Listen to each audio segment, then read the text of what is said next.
At Innovation, when we talk to districts around the country, what we're finding is that they're needing to personalize learning for their students. Now, I know that means a lot to different people, but what it really means in their heart, I believe, is that they understand that every kid learns a little differently than the kid sitting next to them.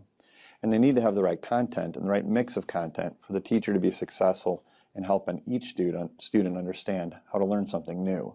So at Innovation, we have a unique opportunity to spend a lot of time with a lot of different districts. It's sort of a catbird seat into the marketplace. And what we're hearing from an awful lot of them is that they're really struggling with the intersection between how a teacher teaches and the content that they need to do their teaching. And we're also learning and discovering, as is pointed out by the Learning Council, that there's a big difference between knowing something up here and knowing it down here. And so a lot of the digital content which is available and a lot of the content that we curate at Innovation is intended to move it south in your heart so that the student really truly understands something rather than just learning it from the sake of memorizing it for a test per se. So what we're hearing the district saying is that digital content's interesting, but when you've taken away my structure that I used to use of a book, when you take away the backbone of my structure, it leaves my teachers hanging. And so by providing structure and providing the content that they could easily find and use in their classroom, we're able to put that backbone back in underneath the teacher to allow them to do what they do best in the classroom. Thankfully, every school is a little different.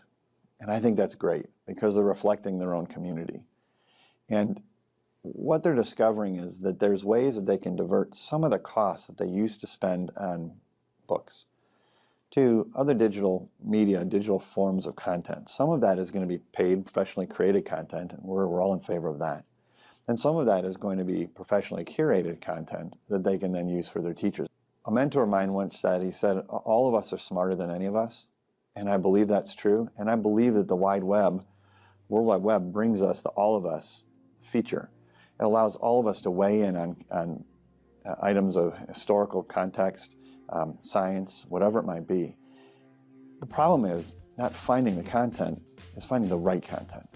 So by finding the right content at the right time that has been pre-approved by another educator for the context of learning, that's learning ready, and I think it's about time to put the power back in the teacher's hands to do what they know is best.